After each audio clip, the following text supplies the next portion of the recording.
Welcome to Talk Purpose and Truth with Eden and Kim, shifting you into higher consciousness, the show that elevates, uplifts, and encourages listeners to grow, heal, awaken, and evolve. Eden and Kim include bold topics, special interviews with inspiring guests, intuitive readings, channeled messages from beyond, including celebrities, hot topics to expand your awareness, and time for questions from the audience. Tune in for unprecedented truth, authenticity, on-purpose discussions, and magical moments. A special guest, someone that Kim and I knew from high school, I think, or even further back, I think for a very long time. He's Brad Roth. His name is Brad Roth. He's a real estate agent and coach. But I'm going to tell you guys a little bit about how we know him. A couple little fun facts about how we know him. So first of all, if any of you ever watched 90210 back in the day, which happens to be my favorite show, this is not how we know him, but just kind of throwing it out there. Yeah, he was on that show as an extra. I don't know if you'd call it an extra, but he was on a lot of episodes. I just remember seeing him a lot. And my favorite episode, seeing you, is Donna Martin Graduates. I knew it. Yeah. You were right there. I got bumped up from extra to actually small bit player because I was on it for like 2 years. So that was fun. Yeah. Yeah, I bet. I want to know all about that. Anyways, and I recently did a reading with him, with Brad, and if you have anything to share about that, we'd love to hear that. And yeah, just we kind of knew each other all throughout the years, but we also didn't really know each other. Yeah, we weren't social. Yeah. And Kim, how did you know Brad? I know him from mutual friends, and we went to high schools near each other, and so we'd hang out in the same crowds. It felt like you went to my high school because we would just see each other quite often at football games and different things. So yeah, that's how I knew him. But I worked on 90210 also, but we didn't work in the same year, so that's kind of funny. That's funny. I know. So welcome, Brad. Yeah, welcome. Thank you for being here. Yeah, and he has a podcast, the ATRE podcast, right? Yeah, all things real estate, atrepodcast.com. Yeah, I got to be on his podcast not too long ago, and that was so much fun. So Brad, how did you get into high-end real estate? And I know you do a lot of personal and success development. And so what does that all mean to you, and how did you get into it? Sure. So great question. Thanks for asking, Kim. And hi, Eden. So really, you know, in the late 90s, I got into real estate, and my dad had just said, hey, look, you know what? You're 27 years old. You need to figure out what you want to do with your life and get into something that, you know, high-end, high stakes, you know, good income is going to either be insurance or real estate. And I had started selling insurance in the early 90s, and it was like, you know, being on 90210, I was really like 24 when I was on that show playing a 16-year-old. So imagine trying to sell life insurance, right? It just, I was a kid. I looked like a baby. So it never really worked. So when I got into real estate, it was like my calling. It was something that filled my soul. The only other thing that filled my soul like that was acting. So I had actually taken acting into real estate, and I started to do commercials for my real estate that you guys used to probably see called, so it said, "Call Brad, you'll be glad," and all that. And I had a lot of fun with it. That. Oh my God, that's so funny. Yeah, and I had a lot of fun with it, and it really just, it fills me up. And then I started in like 2005. My company asked me if I would start teaching. They felt that I was a good teacher and mentor, and I did that. And now, fast forward 2020. It was 2020 when you and I started talking again, and I took your life coaching course and read your whole manual and workbook, and then you started to fill my soul with like happiness and really gave me, wow, this is, you know, what I've been teaching. I was teaching a little bit of what you did without knowing what you did, and then I took what you had and complemented it and added to it, and it's really helped me to service my coaching clients better. And I did with you, Kim, helping me along the way and doing wonderful. I just came out with my first workbook, if you can see it. Oh my God. Oh, nice. I want to see You are badass. Thank you for the credit. Oh my God. Well, I actually mentioned you in here, and I talked about how I want to see you thrive, not survive. And I mentioned you, and one of the things I really got from you that I thought was absolutely amazing is Kim always talks about, use more positive affirmations. So if you're stressed, don't use stressed. Use I'm in demand. I'm in demand right now. Change it around and make you a positive, and make people around you want to be around you. And I really took a lot from that, and I'm trying to teach my coaching clients how to find their authentic self.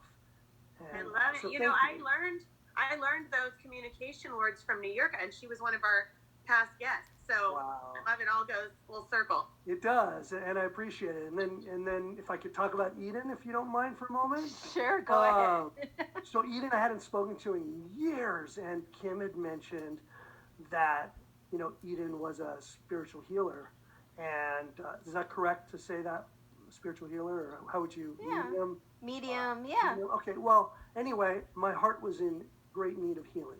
And I had lost both my parents, and my dad had recently passed, and I couldn't find peace. I just couldn't. I was stuck, and I was hurt, and I was sad, and I just needed to hear him. And so then Kim's like, you got to talk to Eden. So then, we hadn't talked, Eden, in 30 years probably, right? Yeah. It's been a long time. Yeah. And it was the stuff you came up with, and the messages. I mean, we were on for, I think, 2 hours, was insane. It just absolutely, it healed me to a point where it was 100% like therapy. Yeah. I mean, my sister, you let me Zoom it, and I let my sister listen to it and watch it. My sister Mimi, and she goes, Brad, this is, during COVID, we've watched everything, and my daughter and I, we just watched it 3 times. This is like the best movie that wasn't a movie. She goes, you were happy, you were sad, you were crying. But you really hit home for me, and you gave me a lot of answers, and you really helped my soul be able to get on with what I needed to do and know that my dad was okay. So, and a bunch of relatives, my mom, my dad, my uncle. So, thank you.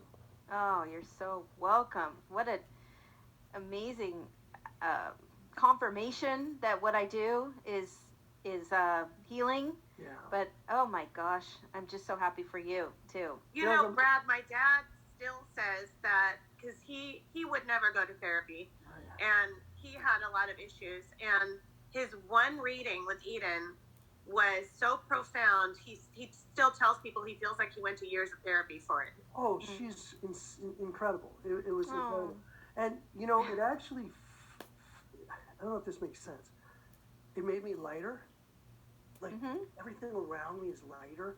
And, as I told Eden before, and I think she had picked up on it, my mom was psychic. And her mom was psychic, and her mom was psychic. And I've always had a bit of a gift, but not really known, and I've kind of kept my mind more in tune now. And it was really weird because a friend of mine's mother, who was also a medium and had found my mom at one time, she just passed away. And this medium passed away. And it was my friend's birthday. And for some reason, her mother would not get out of my mind. And I mean, like, hammering me to tell her daughter, like, something. And I'm like, do I have the gift? Like, no, like, I don't know. And then I'm like, okay, fine, Adrian, fine, I will tell her. And then I go and I call Paris and I say, listen, I'm sorry I'm saying names. And I said, I just want to let you know your mom won't stop bugging me this morning. And she just wanted me to tell you she's happy, she loves you, and happy birthday. And then she gave me a message for you. And I told her the message, and she started crying. And she goes, oh my gosh, I can't believe it. I was wondering this exact question. Oh my gosh. So, sounds like you got it. Brad. Yep. I have no idea if I have it. I just know that happened, and I thank you both. You guys have really been instrumental in my life. Well, you're welcome. Is that something you want to embrace for yourself? That's a great question. It's a tricky question though, because it's daunting. It's very hard if you're not listening, and I think it's a huge responsibility, and I don't know if I'm ready for that. Yeah. It's a really big responsibility to give somebody messages. For what you did for me, Eden, and I tell everybody, it was just, you came along at the perfect time for me, just like Kim came along at the perfect time for me. And it's, you know, I think anything you do in life, you want to put 100% into. And if you can't, you don't want to short shrift yourself or anybody else. Yeah. Wow. Okay, well, I was going to ask you about your mom and her unique gifts. I guess, is there anything else you can share about that? What was it like? And was she a famous psychic? Kind of. So she, in the 70s, you know, her partner, so my mom was a psychic and her partner was an astrologer, and her partner was Jay Leno's wife, Mavis. So Mavis was a famous astrologer. My mom was her best friend, and they were psychics. She was a psychic, and they would do parties and do private readings for the entertainment world. So I grew up with many movie stars, including Jay Leno, and everyone coming to my house. And I burned my leg on Jay Leno's motorcycle in like 77. Oh. He was giving me a ride in the back of his. I put my leg on his tailpipe. But it was cool. It was cool. My mom read, and she read playing cards, regular decks of playing cards, and so did her mom. But the way I grew up, I would just be sitting in my kitchen, like 7 or 8 years old, and my mom would go, "Oh yeah, so and so just went by." And I'd be like, "No, that person isn't alive." And she'd be like, "I know, their spirit just was in the backyard and walking." I'm like, "What?" Like, 7 years old. I don't know what you're saying. But yeah, that's how I grew up. It was a lot of fun, and you know, it taught me a lot of just about different things in the world. I grew up always hearing Mercury's in a retrograde, and you know, yes. So stay in. Yeah, don't make any major life decisions during Mercury's in a retrograde. Yep. Yeah. Well, I'm sure that, you know, even if you don't want to totally open yourself up to those gifts, you have them. And so you could use them only with what you're comfortable with in your coaching. You know, I'm sure you do. Yeah, that's a great thing.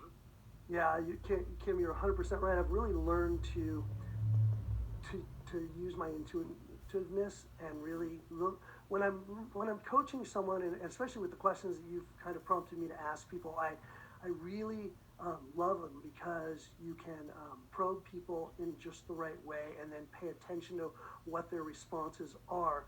And oftentimes you're just one question away from the answer, right? Yeah. Just ask that next question to help them feel comfortable, because it's our job to help them feel comfortable and help them get to where they really need to be. Right. Absolutely. So totally. And I think that, you know, our challenges, even though they're not fun during the challenges, I think our challenges and hardships make us wiser and stronger and better. And I think you're a great example of that. And you're such a glass is full, glass is half full. I like to say glass is full. It's like the glass is empty or the glass is full. But you're one of those people. And so can you tell us any examples of hardships you've gone through and how you've overcome them and what it's done for you? Sure. So, I've had so many, you know, I guess you could call them hardships, but I call them lessons. And, you know, for me, I wouldn't change them. They were actually a gift. So one example is, you know, in 2007, when the market just exploded, 2008 on a Monday, it just, boom, went away. My phone just stopped ringing. And I was only in the business for about 10 years. I was pretty successful, but, you know, I was living way above my means, and I had, you know, 2 twin girls that were 2.5 years old, 3 years old. And I went from making, you know, a lot of money to very little, and I didn't know what to do. And I literally was going bankrupt and didn't know what to do with 2 babies at home. I remember literally pulling my car over and thinking I'm better off just dead. Like my wife can take the insurance. And then I said, you know what? Don't be a coward. You need to learn from this. You need to show your family that you know, even during, you know, struggles, you can make it. And I just remember crying, like sitting on the side of the road, just really crying. And I said, you know what? I'm gonna make it. And I started to listen to everybody around me, just not telling them anything, just listening and listening and listening. And more experienced agents, and I remember saying, oh, foreclosures, and I remember hearing little bank names. but I was too proud to ask people for help, which was a mistake as well, because, you know, I had to go the harder way. And I started just looking up the names they were saying, applying, doing everything I could. And I literally went and I was knocking on people's doors, unfortunately, having to tell them that the bank has foreclosed on them while my house was almost being foreclosed on. So I had a lot of empathy and I understood, and it really helped me be more compassionate and loving and caring and help these people. So I think that God kind of and my angels brought me to them, and it humbled me, and they could see. You know, I would let people know. Look, I understand where you're coming from. It's really ironic that I'm here, and I made it through. And I'm now, you know, another 10 years later. I'm 20-something years in the business, and I really learned, and I teach my kids. Hey, we were almost broke. We almost lost everything, and this is where we were, and this is what we did. I feel like, you know, through all these hardships from that, and from losing my mom or my dad, or all of it, it's all made me who I am, and it's given me, you know, some people could turn hard and just have that hard exterior shell. I choose to embrace and to be soft and genuine and caring and loving and helpful, you know, and all of that. So. And you also had an accident that was really difficult. That's something that's profound. You know that I don't even think, and again, another thing, I don't even think about it as a hardship, and it was. I mean, so yeah, I was told like 2.5 years ago that I was going to be quadriplegic. Oh my God. I was in a motorcycle accident in the 80s, and I didn't fuse my neck right. So it turned out my C2, 3, 4, 5, and 6 were broken, and I was walking around with it. I was actually having a lot of problems, and then, and I could only lift my right arm past here, and then, not only that, they said that I didn't have spinal fluid in a part of my neck, spine. So I went in. They said, look, you're going to go in for surgery. You may or may not make it. You may come out completely quadriplegic. And I literally did a 10.5-hour surgery. I have 9 rods, 2 screws, and a cage in my neck. Nine screws, 2 rods, something like that in a cage. I got a lot of metal in it. And I'm doing fantastic. And I called my, I woke up. I was out of the hospital in like 3 days. And I told my surgeon, I said, you were sent to me from God. I said, he said, oh no, this was all God, not me. And I said, no, God used you for me. I got goosebumps. Yeah. Listen, I'm telling you, Dr. Human Melamed, if anyone ever needs a neck or spine surgery, he just did a Gloria Gaynor, and he did the lady from Dance Moms, and like he's world renowned. Such a good human being. Wow, hard to find that. And he doesn't. And looking at you, you would never know. They told you might not make it? Like you might. So I went to 4 different doctors, and most of them said I would just die. And they were really, really horrible to me. They really were like, well, it's your fault. Why did you come now? I said, I'm a guy. I get hurt. I got a family. I don't pay attention. I just go, oh, I'm getting old. Whatever. Yeah. How dare you tell me it's my fault and how, you know? And then I went to him, and he was like, look, I think that if anyone can help you, I can. But your surgery's never been done before. I have to cut you open from the front and the back. And, oh my God. Yeah, in one surgery. And like, look, he just said, I'm going to do everything I can for you, but I'm not going to lie to you. You could die, and you most likely will probably end up quadriplegic if this doesn't work. And like 2 days after my surgery, I went in for an MRI or a CAT scan. I was still in the hospital. And I remember laying on the bed, and I pushed myself off onto the table, and they went, whoa, whoa. And I go, what? And they go, how did you do that? And I go, what do you mean? I pushed myself off, and they go, you shouldn't be able to do this for like a week or 2. And I go, I don't know. So I just kept working hard and having a good attitude. I think part of it too was my doctor refused to give me any pain pills at all. He only would give nerve blockers. He doesn't believe in pain pills. He said, look, most people will have a major surgery like this, will give you pain pills, and you'll get addicted to them, and then you have a whole nother battle in your life. And I don't want to do that to you. He goes, suck it up and just deal with it. And that's my motto. I love it. Suck it up and deal with it. Just do it. The glass is half full. You know, it just is what it is. So. Yeah. Oh, I love that.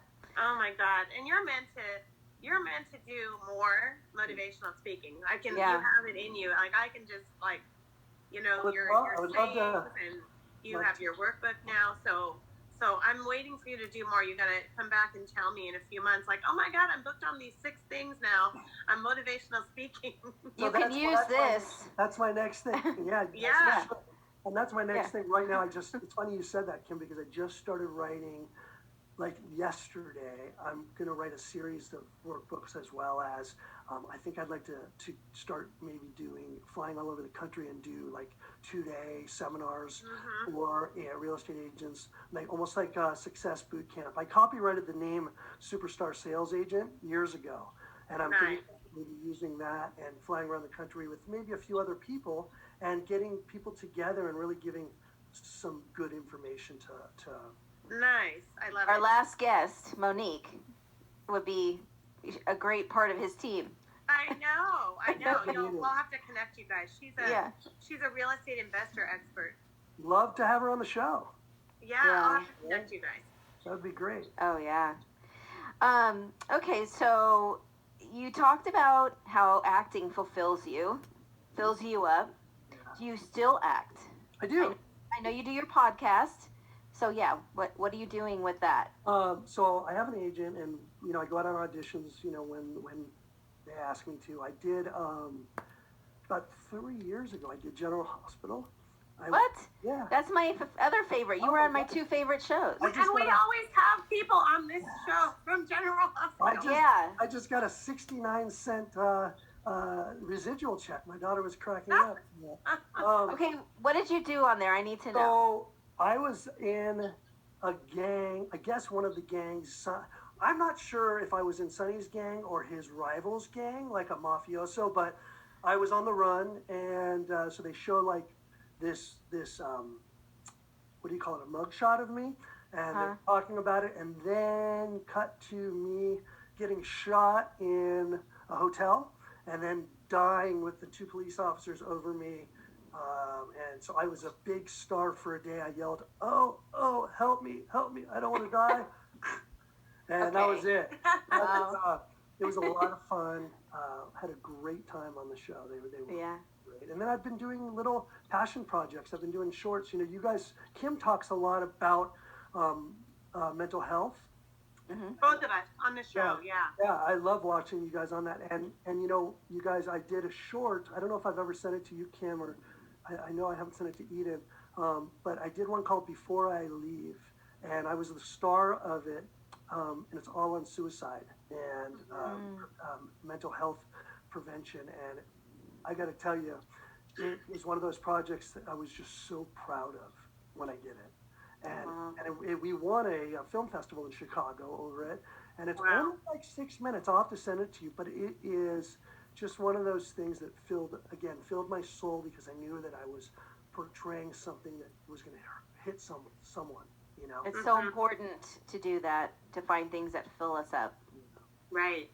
Another person for your show, Brad, is our good friend Glenn Marsden from Imperfectly Perfect campaign. That's what we do a lot on this show. We talk about that campaign and talk to people and celebrities about their mental health. And he has a global campaign for reducing the stigma around mental health. So definitely got to connect you guys. See, look at this. All these people. See, everyone listening has to go back to our episodes and listen to these people because they're all so amazing. Well, you guys should interview as one of my best friends is on Days of Our Lives. And he's on your show. His name is Eric Martsoff. He plays Brady Black. Yeah, I know him. Love that. So he's one of my best friends, and send him our way. I will. I'll give you his information. You can reach out to him. Stay tuned, everyone. Okay. He's a really, really, really great guy, and he does a lot of good charity work for people, and he doesn't really talk about it much, but he's just one of those guys who I think would be fantastic. For more information on Eden, go to edensustin.com. For more information on Kim, go to kimlifecoach.com. Make sure to follow them on Instagram, Twitter, and Facebook at Talk Purpose and Truth Podcast. If you loved this episode, you'll love every episode. So be sure to subscribe so you don't miss anything. Thank you for listening.